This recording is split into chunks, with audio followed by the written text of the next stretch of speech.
Hello, my dear student friends. Welcome you all to the second lecture of this digital image processing.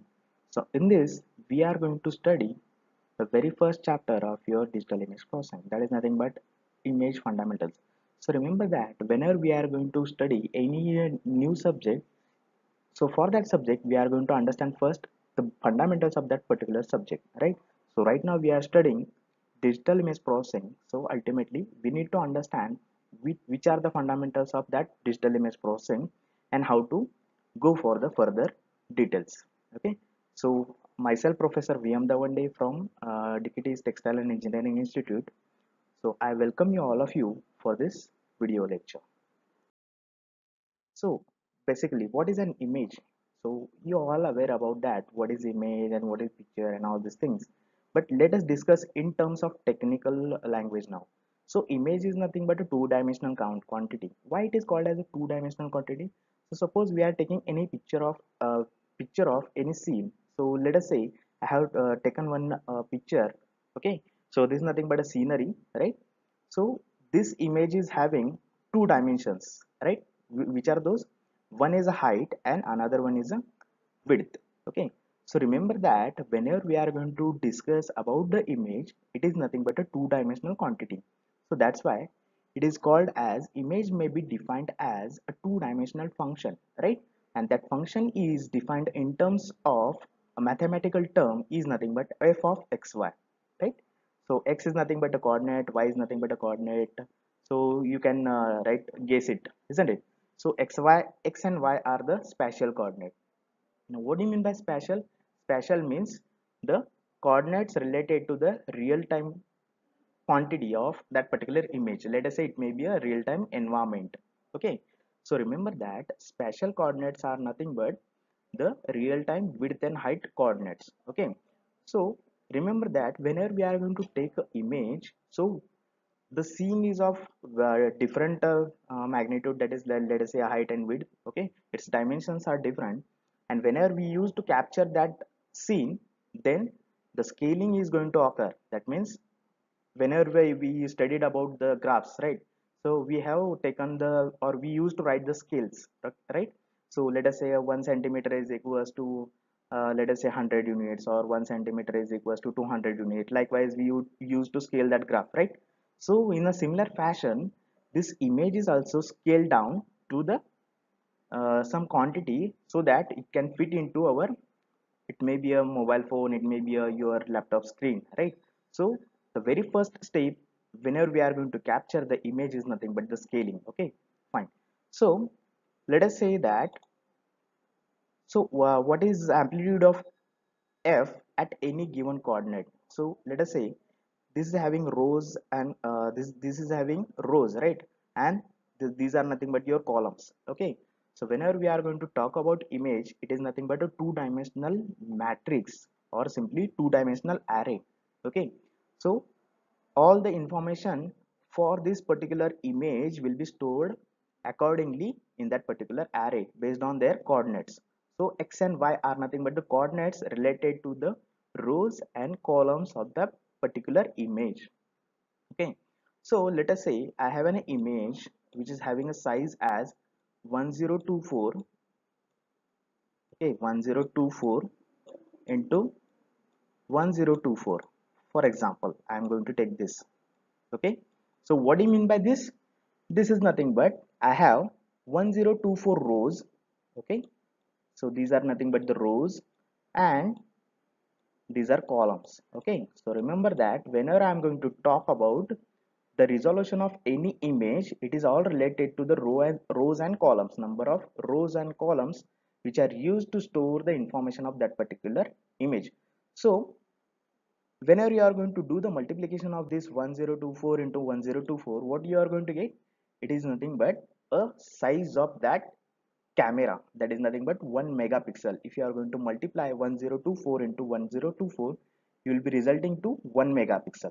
Okay, that means each dot is represented in terms of pixel, right? So each dot of an image is nothing but simply a pixel, right? It is also called as sometimes pales. Okay, so pixel, pales, these are all related to a single dot which are present for that particular image. Okay, So remember that whenever you are considering, let us say this is nothing but a point, okay? So what will be the amplitude of this? Right now this is a RGB image, so definitely it will have a grayscale as along with the RGB color information. So you might have observed that while working into the paint, if you are going to change the color quantity, then color combination, in that color combination you can notice that each color is having some combination of red, green and blue, okay? So each color are made from these three combination, these three colors combination, okay? So remember that whenever we are going to discuss about a color image, it will have gray level intensity as well as the color information, okay? So for any given coordinate, any point which are present at that coordinate is nothing but having some gray level or intensity, right? And that is nothing but representing some value, okay? It may be, if it is 8-bit representation for one single pixel, then definitely it will be ranging from 0 to 255, okay? So value of this particular pixel, let us say right now this is a pixel, okay? So dot is nothing but represented pixel, right? So for this pixel, right now the quantity or the value, the intensity or the amplitude, it will be in terms of ranging from 0 to 255. Are you getting it? If it is represented with 8-bit data for a single dot or pixel, okay? And what will be the xy coordinate? It may be a, let us say over here, let us say a column number is row number is 47 and column number is, let us say, 48, right? Let us say we have another point at the center of this image, let us say. Fine. So what can be the coordinates of this point? It may be 512 and 512. That means 512 number of rows, okay? 512 number of rows and 512 number of columns, and that is nothing but the intersection point of this pixel, okay? So at this point also there will be a some kind of intensity that is also represented in terms of, let us say, 0 to 255. Are you getting it? Okay. Okay, now uh, let me ask you one question. Which picture quality will be greater if I'm going to have two different cameras, right? One is of 5 megapixel and another is of, let us say, 1 megapixel. Right now, as we discussed about this, okay. So if I'm having these two cameras, so uh, which picture quality is good? Definitely, 5 megapixels camera quality image is definitely better as compared to your 1 megapixel camera quality.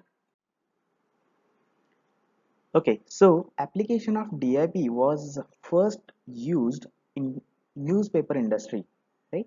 So many images or pictures were used to transmit through the submarine cables. Okay, so the submarine cable has been laid down into the ocean between the two cities, that is London and New York cities, and because of this digital image transmission, the result of transmission time has been reduced to a great extent, and that reduction is from a weeks to a less than 3 hours. That means in a previous days, so before laid down the cables of the submarine, the transmission time was of more than a week. But whenever this technology has been implemented and the digital data transmission has been started through submarine cable, then that transmission has reduced the transmission time to a great extent to less than a 3 hours. So the multiple images can be transmitted over this submarine cable within a hours, right? So the transmission time of more than weeks has been reduced to a, not in a days but in terms of hours, right? So that is the promising area where the digital techniques have been proving their capabilities, right? Okay,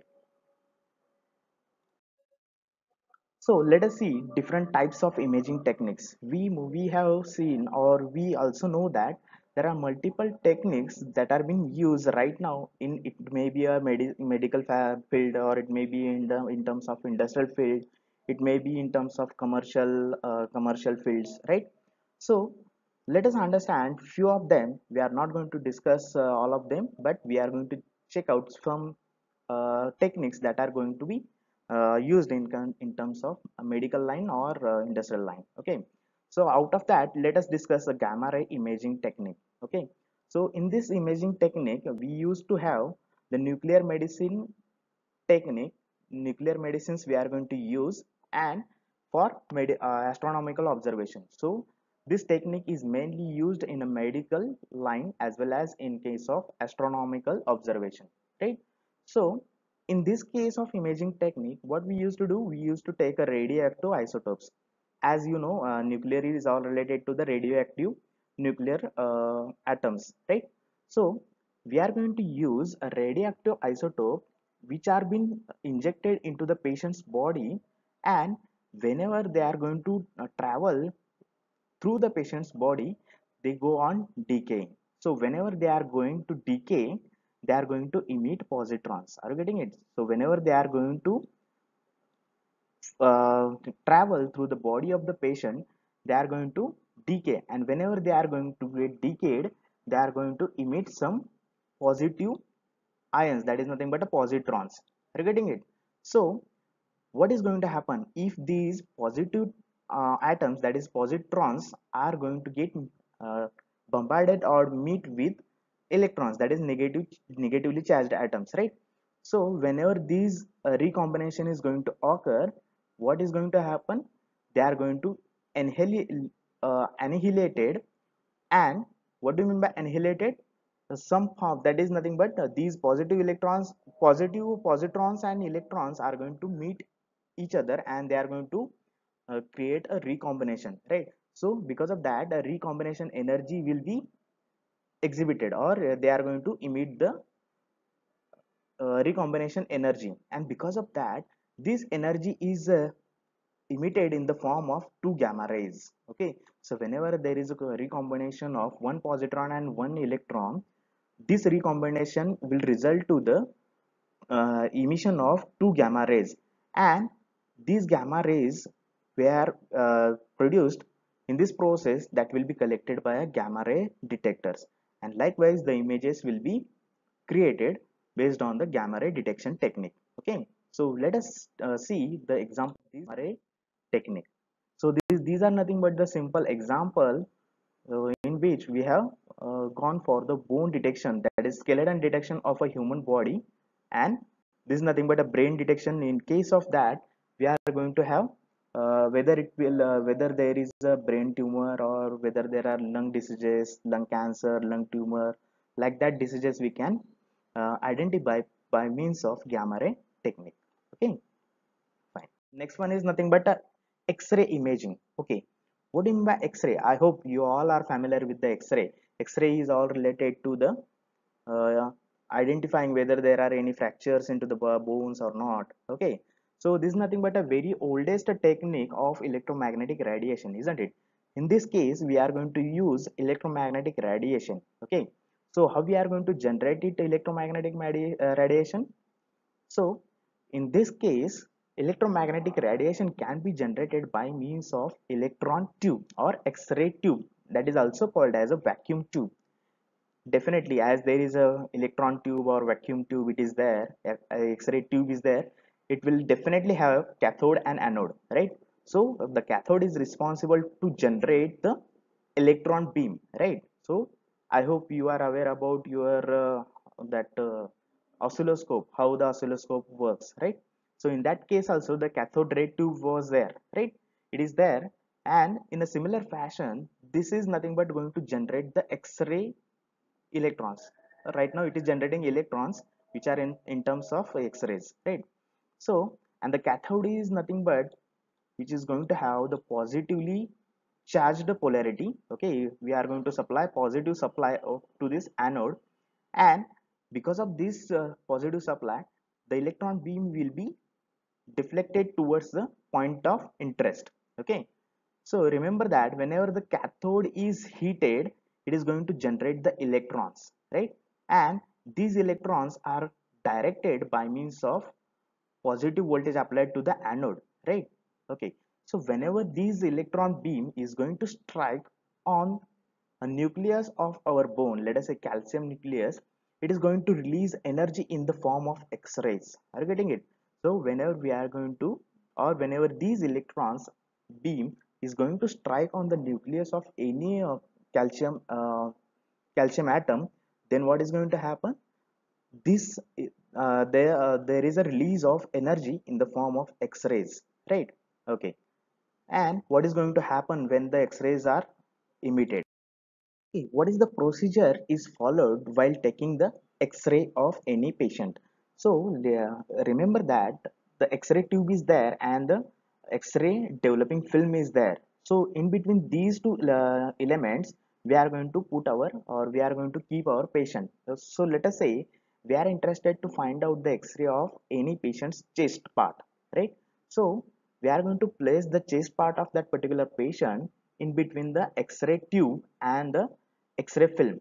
So whenever these X-rays are going to get bombarded on the human body or the part of that patient, it is going to absorb these X-rays, and the X-ray will be the energy present into this X-ray will be absorbed, and they are going to get these, and these X-ray intensities are going to get modified when they are going to pass through the patient's body, and this resulted energy is going to fall on the developing film, and which develops the ultimately the X-ray image. Are you getting it? So remember that whenever we are interested to find out the X-ray of any patient, or let us say a patient's body, so that part we are going to place in between the X-ray tube and the X-ray film, right? So whenever we are going to place a patient in between these two elements, then what is going to happen? The X-rays are going to get bombarded on the patient's body, that particular part, and the X-ray intensities are going to get modified whenever they are going to get absorbed into the body of patient, and this resulted change into the X-ray energy that will be recorded by the X-ray sensitive film. Okay, and likewise we are going to capture the images for the X-rays, right? Okay, now let us understand what are the which are the fundamental steps in DIP. Now let me ask you one question. So have you gone for the DIP, digital image processing? Yes, you have already gone for the DIP. That is, so let us take one example. If you are taking a scan copy of your, let us say, any document, right? So what is the first step of your having this digital copy of your document? It is nothing but an image acquisition. So remember that whenever we are discussing any electronic system, the first step is what? It is nothing but simply a acquisition technique. That is nothing but your transducer. So which is the transducer that we are going to use it right now over here? In case of DIP, definitely we are going to use a camera as an what? A transducer. So right now for image acquisition system, a camera is our transducer. And remember that whenever the acquisition system is there, then pre-processing and all these things are going to occur, right? So whenever we are going to take any image, so whatever the scene that is there, it is having a different dimension, right? And whenever we are going to capture that image, that dimension is different. Okay, so the fundamental step in the image acquisition is what? It is to scale that image. So scaling of the image will be done in the image acquisition system. So remember that this is nothing but the pre-processing that we are going to process in case of image acquisition, right? So whenever we are going to talk about any electronic system, definitely the first step is nothing but a transducer, and the transducer right now in case of digital image processing is nothing but definitely a camera, right? After taking image, then we are going for the filtering, image filtering and enhancement. Now definitely you are very familiar with this technique, isn't it? Because we used to take selfies on a frequent basis, isn't it? So we used to have a different kinds of filters available into our camera application. We are again having a different kinds of application which are having multiple different filtering capabilities and multiple different what we can say the enhancement techniques that are there provided over there. So remember that The first step is nothing but taking an image by means of a camera, and then the next step is what? So let us say that I have taken one image, and I am not like that the image is not proper, having a proper information into it. So I want to update the proper information, so so that the image will look good, and its appearance will be quite better to visualize it, right? So what we used to go for it, we used to go for, let us say, image enhancement, right? So how we are going to go for the image enhancement? Either we can go for using different filters, let us say a black and white filter. We are going to convert our image in terms of black and white. It may be a gray layer, grayscale image. It may be a again a different kind of coloring information, hue, tint, saturation, that we are going to change. Again, let us say we are going to change its what we can call. Okay, so remember that image filtering and enhancement is all related to the person who is looking to that image, right? So it is dependent on the person who is looking that image and who is changing the characteristics of that image, right? So remember that this step is subjective to the particular user. Okay, it is user oriented. So remember that whenever we are going to feel that yes, right now I have taken the image, but its quality is not up to the mark, so I can go for the modification into that image. That is nothing but image enhancement, and all these things we can perform. And then we can see, we can feel that yes, right now what, after doing some rearrangement and enhancement into that image, now the image is looking quite good, and it is quite looking quite better as compared to the previous or the original image. So ultimately we are going to go for the image enhancement, and this is nothing but, remember that this is a subjective to the particular user. So a different user may feel that the different kinds of betterment, right? So based on the user, this image filtering and enhancement techniques are going to get varied. Okay, so next is nothing but a image restoration. Okay, now what is nothing but the image restoration? So let us say you are having let us say you have captured image, and you have gone for the image enhancement and all these things. Then let us say the next step is nothing but, let us say you want to rotate that image, right? Or you want to deblur that image. So whenever we are going to rotate that image, remember that the mathematical and probabilistic approaches are going to come into the picture. So these are nothing but the object, this step is nothing but the objective type of step, right? So definitely whenever you are going for the image restoration, the mathematical and probabilistic approaches are being included into this, right? So in case of image restoration, we cannot say that it is a subjective, it is objective, it is related to the mathematical equation and modeling, right? So definitely in this image restoration we are going to perform some kind of mathematical modeling. Okay, now next is nothing but a color image processing. So I hope you have already gone for the color. Okay, so right now we are not going to talk about this color image processing. We are going to talk it in terms of your last chapter. So let us brief it again. So there are multiple types of color image modules. So HSI model and all these things that we are going to discuss in case of last chapter, right? Okay, now let us discuss about wavelets and multi-resolution processes. Now, what do you mean by multi-resolution? Okay, so let us say I have a camera, right? I have a camera, and which is of, let us say, 16 megapixel.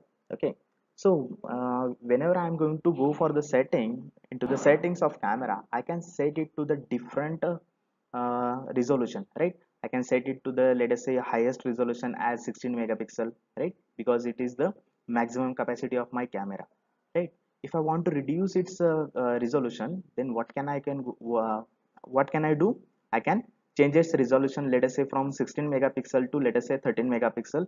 Then whatever the resolution of that image will be definitely different than the your 16 megapixel image, right? So whatever the size that is going to have for the 16 megapixel and 13 megapixel, that will be different, right? So I have my mobile phone that is nothing but having a camera of 12 megapixel. So its resolution is nothing but 4000 by 3000 pixels. Okay, so if you are going to do the multiplication of this 4000 into 3000, definitely it is going to result to 12 megapixel resolution. Are you getting it? So likewise the resolution is going to get changed by means of this wavelets and multi-resolution processing. Okay, so remember that whenever we are changing our camera's megapixel quantity to a lower or higher level, then it is nothing but dealing with the multi resolution processing. Okay, fine. Then next, yes, the most promising technique, that is nothing but a compression. Okay, so what is the need of compression? As the name itself indicate that this is nothing but a going to compress the data, that is digital data can be compressed by means of this step. Okay, what is the need of compression? Right now we have storage data in terms of TBs now, right? 1 TB, 2 TB, likewise storage devices are there. But still, as the storage devices has been improved its storing capabilities, but the transmission media has not increased that up to that much amount of capabilities. So while going for the transmission over the transmission channel, we need to think about the compression, right? So you might have observed that whenever you are going to transmit your images or any data, let us say video as well as or images, so in that case, in sorry, whenever you are going to transmit the images over the WhatsApp, so definitely your images and videos are going to get compressed because the channel bandwidth is not up to that level. So because of that, the compression techniques are going to get uh, activated, and because of that the image is going to get compressed. So you might have seen that whenever you are going to transmit a image, let us say you have an image of 2 MB, and if you have transmitted that image to your friend, so the friend will have a image size as in terms of kilobytes, and you are having a size of that particular same image, it is in terms of MB. So this is all because of the compression techniques. So remember that whenever we are going to discuss about the uh, whenever we are going to transmit the images over the internet or any transmission medium, definitely we need to think about the transmission channel bandwidth, the channel capabilities, and all these things that we need to take care of, right? Channel bandwidth capabilities we need to take, right? And then we can go for the transmission, isn't it? So for that purpose, definitely we need to go for the compression, isn't it? Okay, so next is nothing but morphological of processing or operations or processing. So what do you mean by morphological? I have already talked in the very first lecture that morphology is a branch of botany which is going to study about the structure of the trees or botanical structures. So this morphological processing is nothing but the technique which is going to understand or study on the structure of a trees, right? Okay. So in that case, we are going to use this kind of methodology in case of our image processing as well. So we are going to use this morphological processing in order to find, let us say, boundary extraction. Then we can say that the region filling, then skeleton extraction, all these features we are going to use and we are going to process, right? So definitely, as you can notice that this is nothing but something different than this one. So remember that up to this point, okay, up to this point,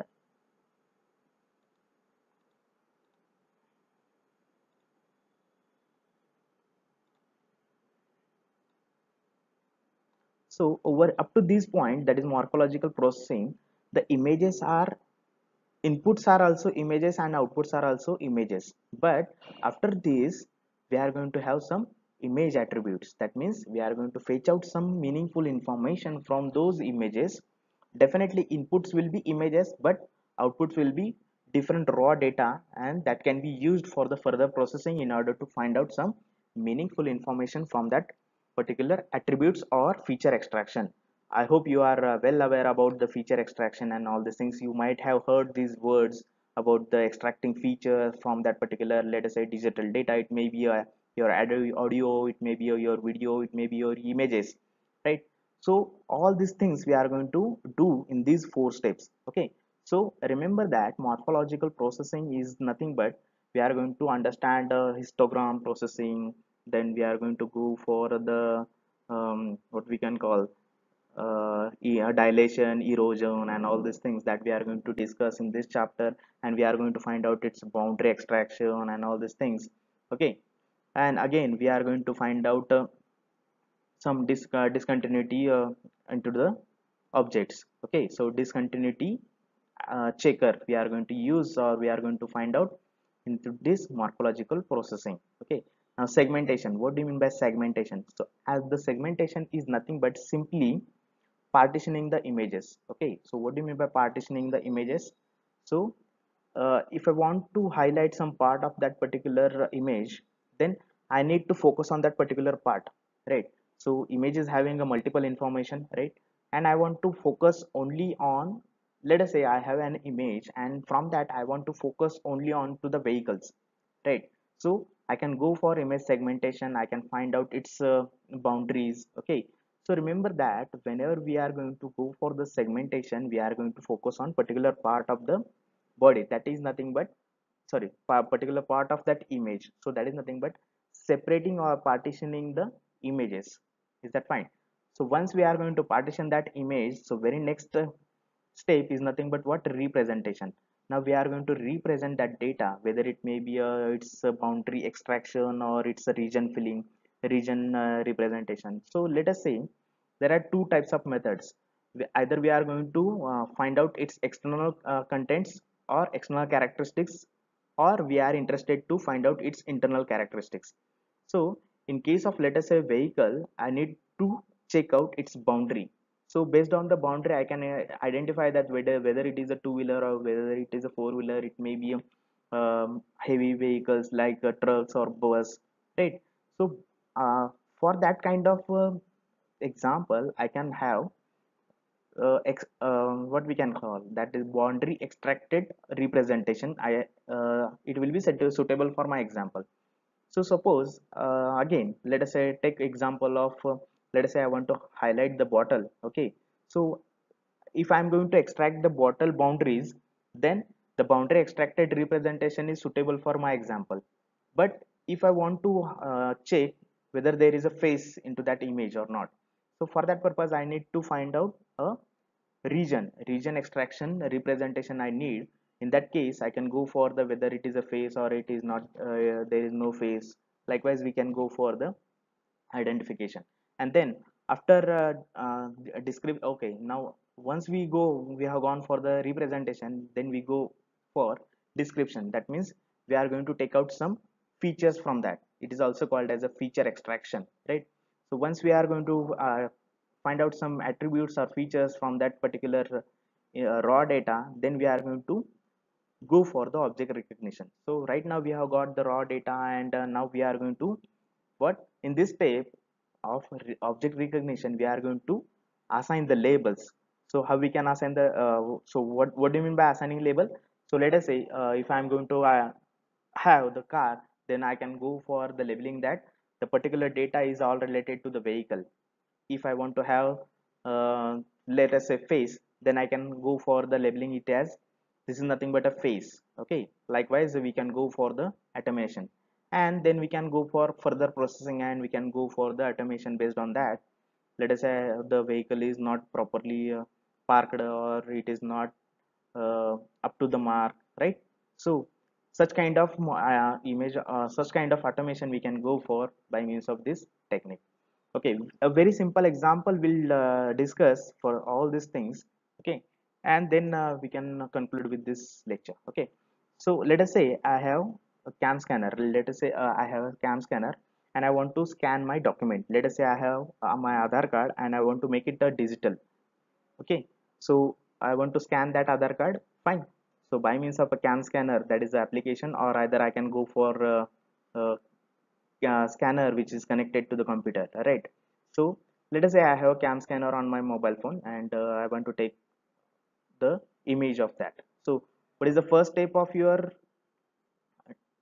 that converting that analog image? That is analog image is nothing but what, your Aadhaar card printed, as a print copy of Aadhaar card is there, and you are capturing that. So right now you have analog image, right? That is hard copy of image is there, and you are going to convert it in terms of digital form. That is nothing but you are capturing the image.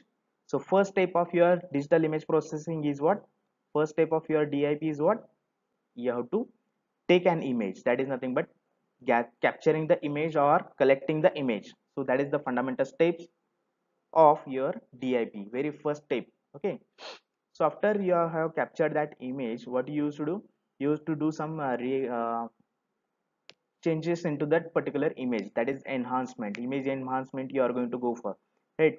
So you are going to go for, let us say, auto correction. Then the facility is available into that cams camera, isn't it? Auto correction, auto color corrections. Then you might go you might be going for the black and white image.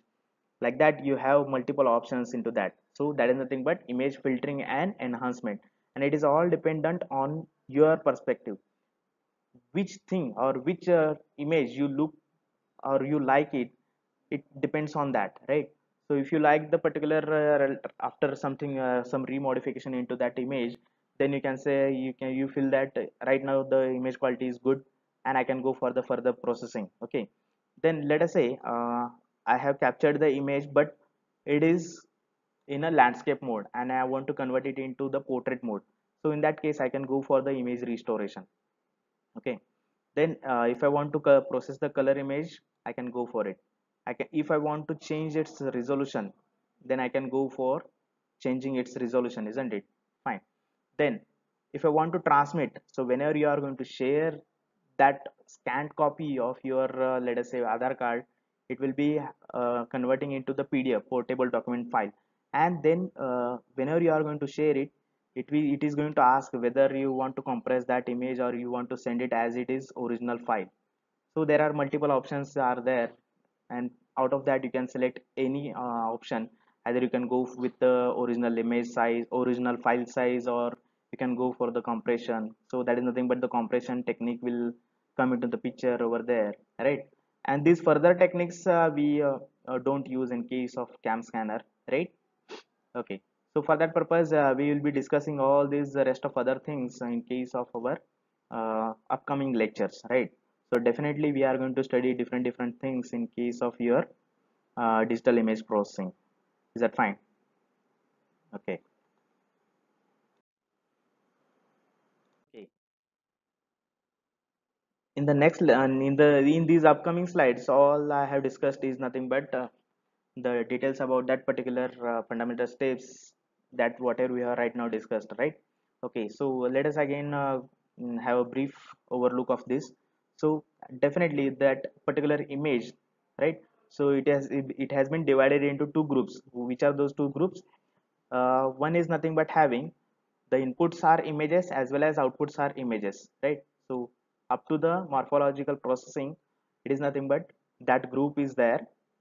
And after morphological processing, or from morphological processing, the second group is going to start. What is nothing but that it is having inputs as images, but outputs are nothing but some image attributes or the some raw data from that particular image, isn't it?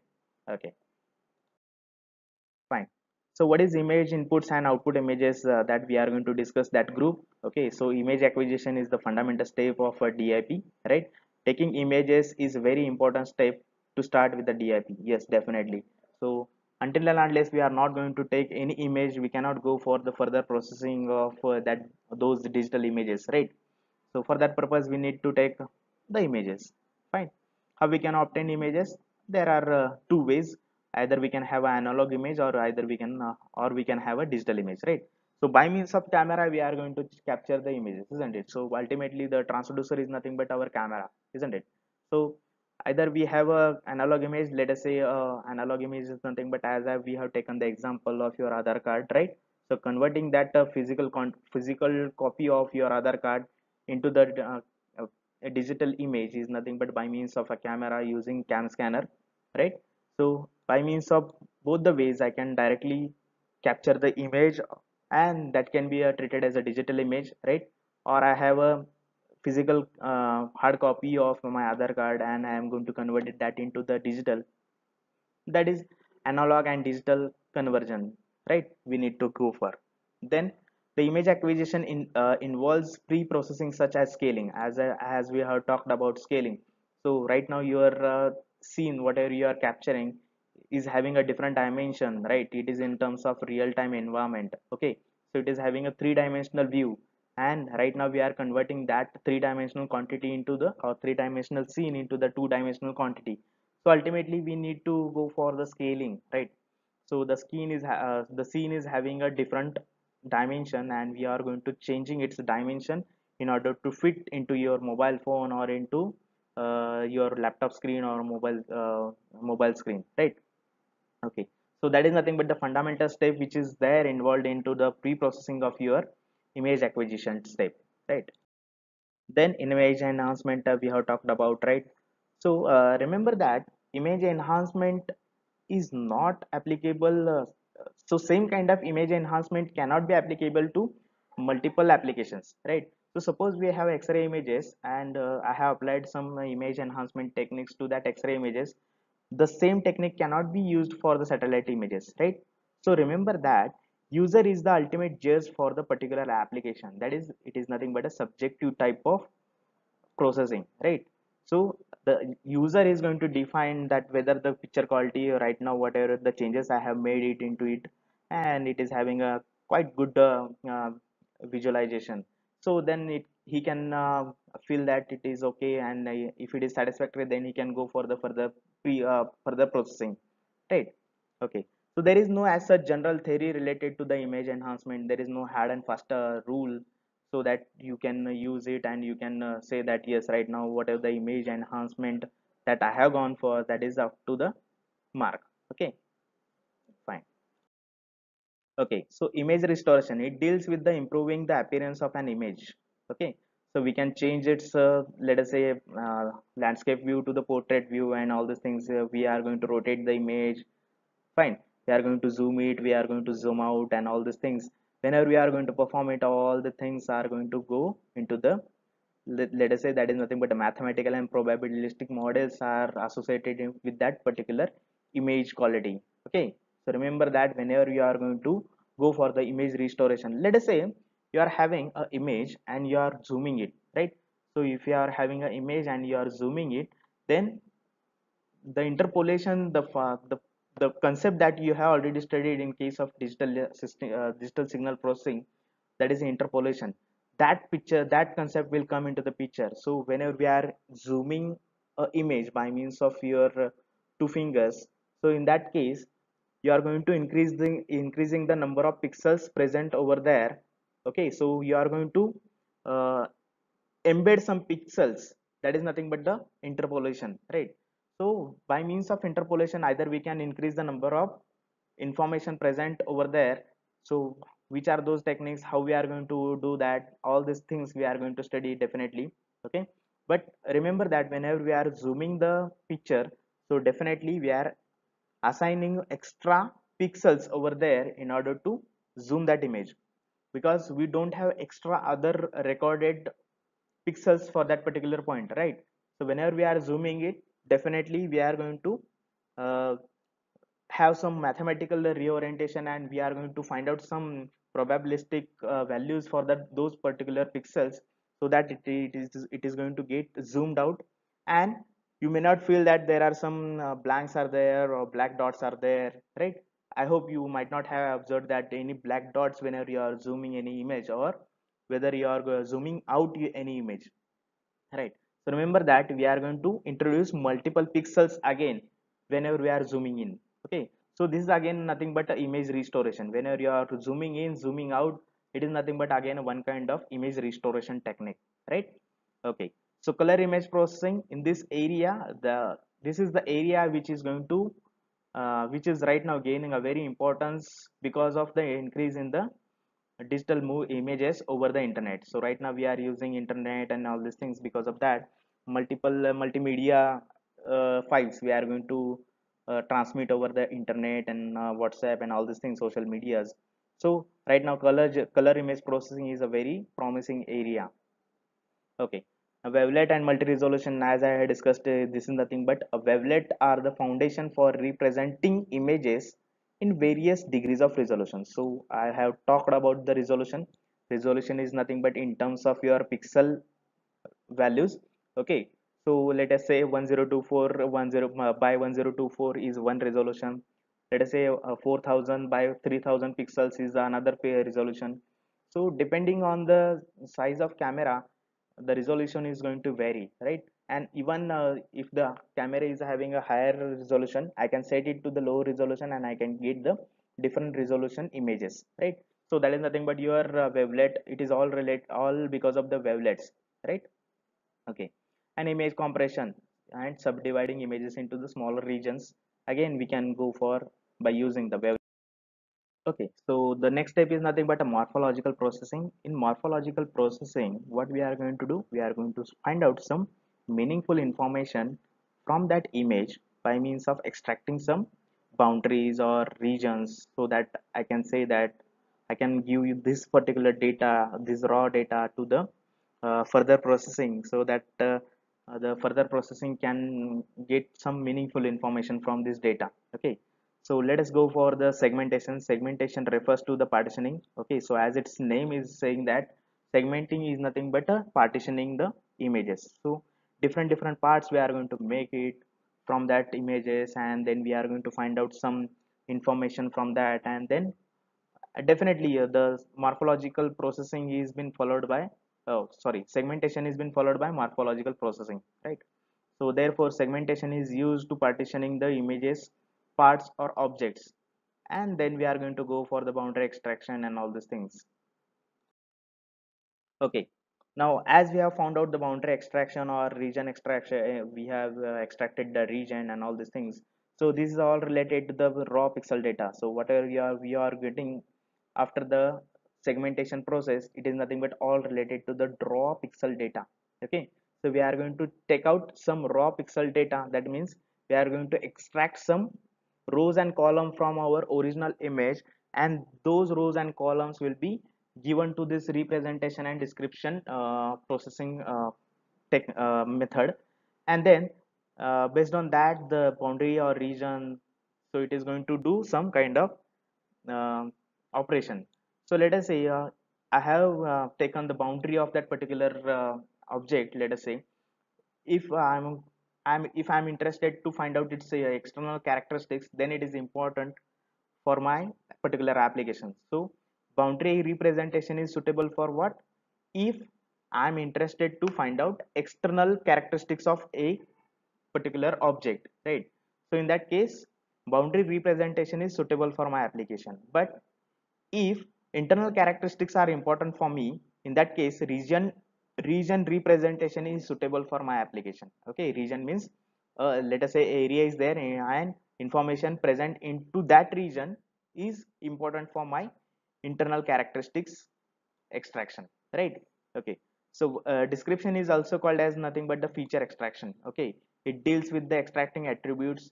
So it is going to find out some meaningful information, that is nothing but extracting meaningful information that result in some quantitative information. Okay, it is nothing but a quantitative, fine, of interest, and or some basic differentiating one class of object from another. So we can go for classifying the different objects by means of this representation and description. Okay, and then next step is nothing but a last step is nothing but a recognition. So once we have extracted all the information and we have described that information, we have represented the information properly, and now the next step is what? We have to label that information whatever the given by that representation and description step. Okay, so after performing the representation and description processing, I need to go for the labeling of that particular object. Let us say there is a car, vehicle, bottle, face. So such kind of labeling we can be performed by means of object recognition based on the descriptors. So based on the raw pixel data, we are going to say that yes, right now whatever the data that has been that I have received is nothing but all related to the vehicle. It is either it may be related to the bottle, it may be related to the face, it may be related to any other object, right? So likewise we can go for the um, machine automation by means of this digital image processing. Is that fine? So with this I will be concluding this lecture, and we'll meet in the next lecture. Fine, thank you.